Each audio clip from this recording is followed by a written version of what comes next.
행위가 온전하여 여호와의 율법을 따라 행하는 자들은 복이 있으며 여호와의 증거들을 지키고 전심으로 여호와를 구하는 자는 복이 있도다. 참으로 그들은 불의를 행하지 아니하고 주의 도를 행하는도다.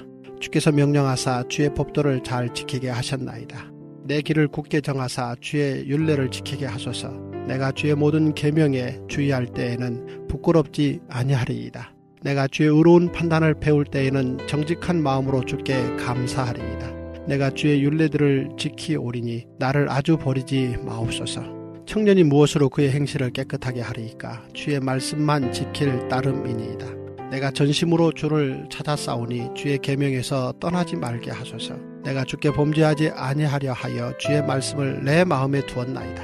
찬송을 받으실 주 여호와여, 주의 율례들을 내게 가르치소서. 주의 입의 모든 규례들을 나의 입술로 선포하였으며 내가 모든 재물을 즐거워함같이 주의 증거들의 도를 즐거워하였나이다. 내가 주의 법도들을 작은 소리로 읊조리며 주의 길들에 주의하며 주의 율례들을 즐거워하며 주의 말씀을 잊지 아니하리이다.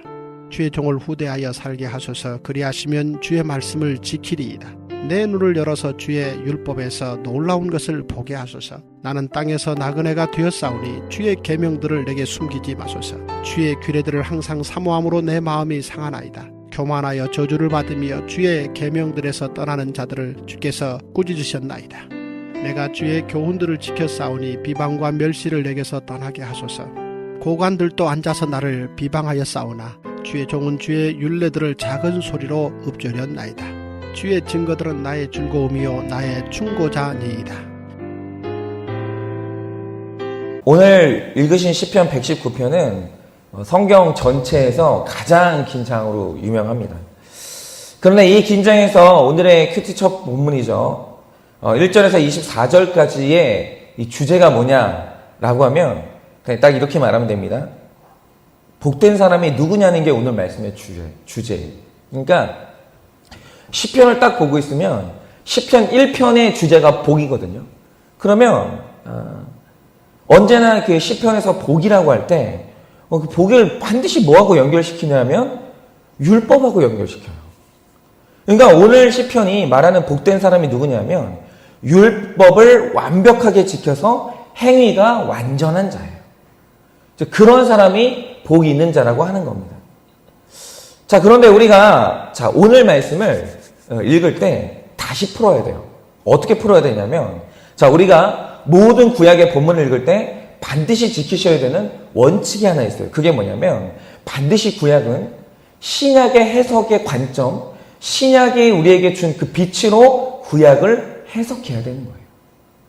그러니까 구약은 구약 따로 읽고 신약은 신약 따로 읽고 이렇게 하시는 게 아니고요. 신약의 관점으로 구약을 읽으셔야 돼요. 그런데 여러분 이 원칙이 얼마나 중요한지 아십니까? 이런 원칙을 모르고 구약을 문자 그대로 해석하는 대표적인 사례가 그 종교가 여호와의 증인들입니다. 여러분 레위기 19장을 보면 율법이 명하는 바 피는 생명이기 때문에 동물을 먹을 때 절대로 피째 먹지 말라는 율법이 있어요. 그런데 여러분 이거를 신약의 빛으로 반드시 읽으셔야 돼요. 여러분 왜 동물을 먹을 때 피를 먹지 말라고 구약에서 했습니까? 그것은 피가 얼마나 중요한 의미를 가지는지 강조하고 가르치기 위함이에요. 그러니까 이런 거죠. 이 율법을 통해서 구약 사람들이 배웠던 게 뭐냐면 피가 생명의 본질이라는 거예요. 피는 생명이기 때문에 피가 빠져나오잖아요. 뭔가가 피를 흘리면 죽는 거예요. 그래서 내 대신 죽는 동물 제사에서 꼭 있어야 되는 과정이 뭡니까? 반드시 동물 제사를 드릴 때 피를 흘리는 과정을 거쳐요. 그러니까 이 동물이 나를 대신해서 죽었다라고 할 때 그냥 태우는 게 아니고요. 이 동물이 나를 위해서 죽으려면 피를 흘려야 되는 거예요. 그래서 이 동물이 나 대신 자기 생명인 피를 소비하게 되면, 피를 흘리게 되면 내가 산다. 이걸 알았던 거예요. 그래서 이 구약시대의 사람들은 나 대신 피 흘려줄 동물이 있다는 것, 그러면 내가 산다는 것을 그 원리는 알았어요. 그런데 나중에 하나님께서 최종적으로 나 대신 피 흘려줄 나를 살리기 위해서 피 흘려줄 그 마지막 제물을 준비하셨는데 세상에 그게 하나님 자기 아들일 줄은 꿈에도 몰랐던 거예요. 여러분 성경을 보면 예수님이 십자가상에서 돌아가실 때 제일 중요한 기록이 있어요. 그게 뭡니까? 옆구리를 마지막으로 찌른 즉 물과 피가 한 방울도 남기지 않고 다 쏟아진 거예요. 즉 예수님 하나님께서 우리를 위한 마지막 제물을 피 흘릴 마지막 제물을 준비하셨는데 그 마지막 제물이 뭐였었냐면 자기 아들이에요. 우리가 이 위대한 사랑에 깜짝 놀란 겁니다. 예수님이 하나님의 아들이 자기 피를 흘려주심으로 완전한 제사가 끝냈기 때문에 더 이상 있잖아요. 예수 그리스도를 믿는 사람은 동물 제사가 필요하잖아요. 두 번 다시 제사를 드릴 필요가 없어요. 그래서 예수님이 흘리신 그 보혈로 내가 구원받았다는 걸 믿는 사람은요, 동물을 먹을 때 피째 먹지 말라는 구약의 율법을 이제는 문자적인 의미를 지킬 필요가 없어요. 그렇기 때문에 여러분 신약시대 백성들은요, 여러분 수혈 받으세요. 아시겠죠? 수혈 받으세요. 받으시고 선짓국 맛있게 드세요. 드셔도 돼요. 얼마든지 드세요. 그런데 여러분 예수님이 없는 여호와의 증인들은 예수님이 없어요. 그래서 예수님이 없는 여호와의 증인들이 오늘도 이 율법을 문자적으로 지켜요. 그래서 일어나는 일이 뭔지 아십니까? 여호와의 증인들은요, 사고가 나요. 출혈이 일어나요. 수혈을 받아야 살잖아요. 그런데 이 율법을, 이 말씀을 문자적으로 지킨다고 수혈을 받지 않아요. 죽어요. 그래서 여호와의 증인들이 항상 몸에 지니고 다니는 게 뭔지 아세요? 만약 내가 사고가 나서 의식을 잃거든 저는 여호와의 증인이기 때문에 저한테 수혈을 하지 마세요라는 걸 품고 다녀요. 항상. 너무 비인격적이죠. 언제나 성경적인 게 가장 인격적인 건데 이렇게 말씀을 제대로 해석하지 않으면 말씀이 가장 비인격적인 게 되는 거예요. 여러분 신약 없이 구약을 읽으면 이렇게 돼요. 자, 그러면 오늘 말씀에 나오는 율법도 신약의 빛으로 읽어야 되는데 여러분 구약 내내 죄인인 인간의 체질로 율법을 지키려고 애를 써봤어요. 그런데 그 노력을 해보니 구약이 끝나고 신약시대에 와서 내려진 결론이 있어요. 이래서 그 신약의 빛으로 율법을 봐야 되는 건데 신약에 내려와서 구약의 율법을 이제 결론을 내린 게 있어요. 그게 뭡니까? 로마서 3장 20절을 이렇게 말합니다. 율법을 지키려고 애를 쓰면서 볼수록 내가 율법을 지킬 수 없는 죄인인 것을 깨닫게 된다는 게 율법의 결론이에요. 근데 잘 들으세요. 여기서 굉장히 중요한 논리적인 구조가 있어요. 그게 뭐냐? 그러면 반대로 거꾸로 뒤집어서 내가 죄인이라는 걸 깨닫는 사람은 누구냐라고 하면 진짜 율법을 사랑하고 정말 그 말씀대로 살아보려고 애썼던 사람들은 반드시 내 죄를 깨닫는다는 거예요. 내 죄의 깊이를 보게 되어 있고 내 죄가 무엇인지 보게 되어 있다는 거예요. 율법을 사랑하는 사람. 그러므로 오늘 이 말씀이 가장 중요한데요. 오늘 1절을 보면 행위로 온전한 사람이 있답니다. 그러면 신약의 빛으로 이 구절을 볼 때 여러분 행위로 온전한 사람이 누구예요? 신약에서 온전한 행위가 뭐예요? 그게 뭐냐면 내가 온전하지 못하다는 걸 아는 사람이 가장 온전한 사람이에요. 왜요? 그는 율법을 사랑해서 2절 말씀처럼 전심으로 여호와의 말씀 율법을 구해본 사람이라는 뜻이거든요. 그래서 신약이 인정하는 최고로 의로운 행위가 뭐냐? 바로 회개예요. 회개는 반드시 율법을 지키려고 노력했던 그 삶과 율법을 사랑하는 그 마음이 있을 때만 할 수 있는 게 뭐냐? 그게 회개예요. 그러니까 이런 거죠. 자기 죄를 깨달은 사람만큼 율법을 사랑하는 사람이 없고 회개하는 자만큼 의로운 사람은 없는 거예요. 그게 바로 신약의 결론이에요. 여러분 이 말씀에 비추어서 우리가 분별해야 될 사람이 있어요. 그게 누구냐면 그런데 이상한 건 어떤 사람들은 자기 의의가 살아있는 사람이 있어요. 말은 안 해요. 자기도 심지어는 겸손한 척하는 사람들은요. 자기 입으로 자기가 의롭다는 말조차도 안 해요. 그런데 중요한 것은 뭐냐면 자기 빼고 다 알아요. 저 사람은 지금 자기 의에 취해 있다는 거. 자기 의의가 있어요. 절대로 아무리 강단에서 말씀이 선포돼도 꺾이지 않는 자기 신념이 있어요.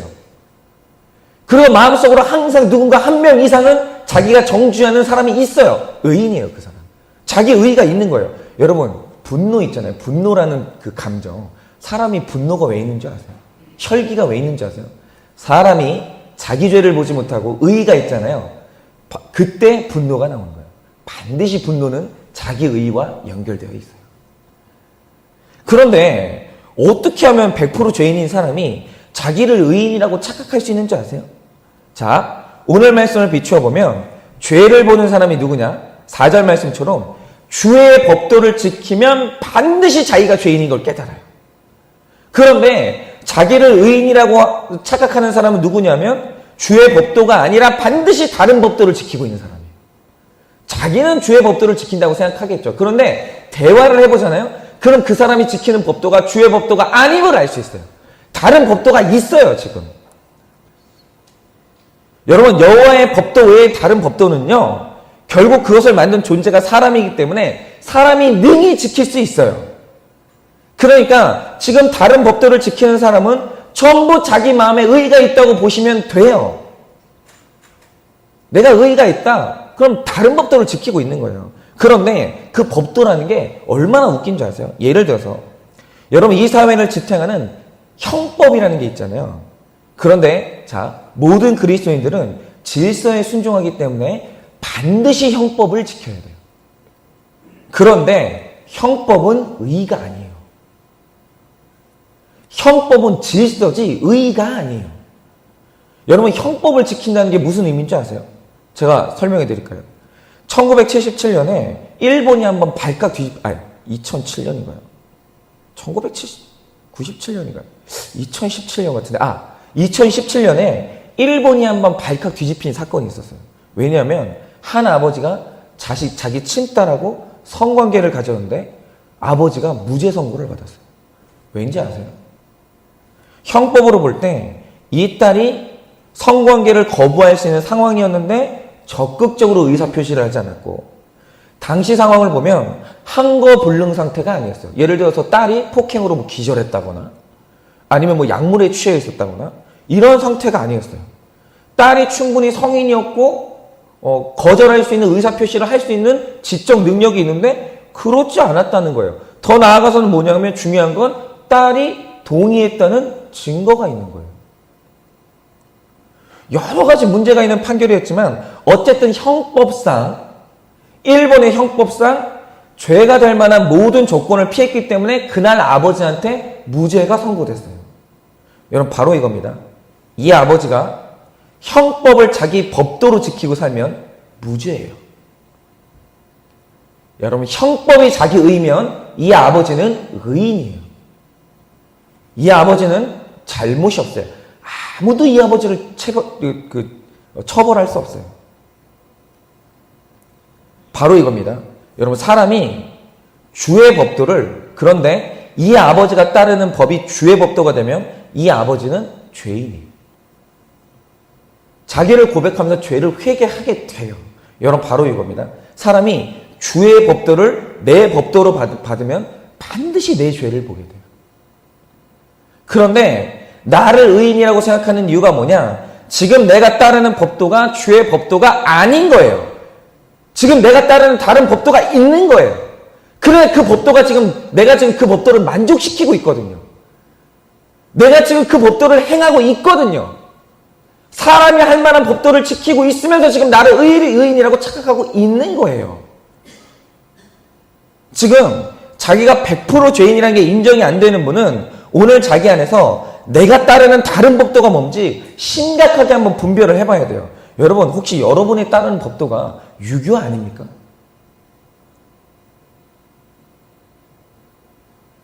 여러분, 하나님이 말씀하신 효는 유교에서 말하는 그런 효의 그런 정도의 수준을 말하지 않거든요. 그런데 유교에서 말하는 효의 기준을 채우면서 내가 효자다라고 만족하고 있지 않습니까, 혹시? 여러분, 혹시 여러분이 따르는 법도가 과학 아닙니까? 혹시 여러분이 따르는 법도가 유행 아닙니까? 혹시 여러분이 따르고 있는 그 법도가 상식 아닙니까? 도대체 무슨 법도를 따르고 살길래 자기를 의인이라고 만족하면서 자기 죄를 보지 못하는 겁니까? 지금 여러분이 따르는 인간의 법도가 뭡니까? 여러분, 어떤 분이 어느 날 아내한테 이혼 통보를 받으셨어요. 갑자기. 이유가 뭐냐면, 일평생 이 아내가 말한 이유가 뭐냐면, 나는 일평생 한 번도 남편한테 사랑을 받지 못했다는 거예요. 그런데 여러분, 이 남편분이 그 말을 듣고 회개했을까요? 분노를 터뜨렸을까요? 이 남편분이 그 말을 듣고 분노를 터뜨렸어요. 왜냐하면 그분 말씀이 이거예요. 아니, 내가 살면서 단 한 달이라도 생활비를 안 준 적이 있냐는 거예요. 내가 이 여자를 넓은 집, 좋은 집에서 살게 해줬고 심지어 차도 사줬는데 내가 뭘 잘못했냐라는 거예요. 그런데 여러분, 돈이 최고라는 거, 내가 이 여자한테 팔찌 채워주고 밥 먹여줬다는 거, 그 돈이 최고라는 건 자본주의의 법도고요. 성경이 말하는 아내 사랑은 그런 게 아닙니다. 여러분, 가정 중수는 자본주의 법도가 아니라 거룩의 목적이 되는 하나님의 법도로만 세워질 수 있는 거예요. 그래서 이 남편분이 가정을 회복하려면 하나님의 법도를 따르면서 내 가정을 사랑하지 못하고 내 아내를 사랑하지 못했던 자기 죄를 보고 회개해야 돼요. 그거 말고는 다른 방법은 없어요. 안 그러면 어떤 가정도 제대로 중수될 수 없습니다. 그래서 오늘 시편 저자가, 제가 이제 보니까 이 시편 저자가 말씀을 진짜 사랑하는 사람, 말씀대로 살아본 사람이에요. 여러분, 그래서 20절 말씀을 보면 이 말씀대로 살아본 사람이 마지막으로 내리는 결론이 뭡니까? 그 규례들을 항상 사모함으로 내 마음이 상했다는 거예요. 이래야 돼요. 여러분, 말씀을 진짜 사랑하는 사람은 상한 나를 보게 되어 있어요. 내가 얼마나 상했는지 보게 되어 있어요. 그리고 그런 나를 사랑하시는 하나님의 사랑을 보게 되어 있는 겁니다. 여러분, 오늘 우리가 반드시 해야 되는 게 있습니다. 그게 뭐냐면, 오늘 하루 나를 의롭다고 착각하게 하는 내 안에 있는 다른 법도를 분별하세요. 그리고 다시 하나님의 법도로 돌아오세요. 그래서 하나님이 의롭다고 칭하시는, 하나님이 온전하시다고 칭하는 그 사람이 되기를 원합니다. 그게 누굽니까? 내가 온전하지 않다는 것을 깨닫는 그 온전함이 회복되기를 온 마음으로 축복을 드립니다. 그래서 오늘 이 하루 정말 내 안에 있는 모든 다른 법도, 그것들을 여러분 오늘 분별하시고 하나님의 법도로 돌아오시는, 그래서 내 죄가 무엇인지, 내 온전함이 무엇인지, 내가 상해버린 것이 무엇인지 오늘 그것을 직면하는 하루 되시기를 예수 그리스도의 이름으로 축원을 드립니다.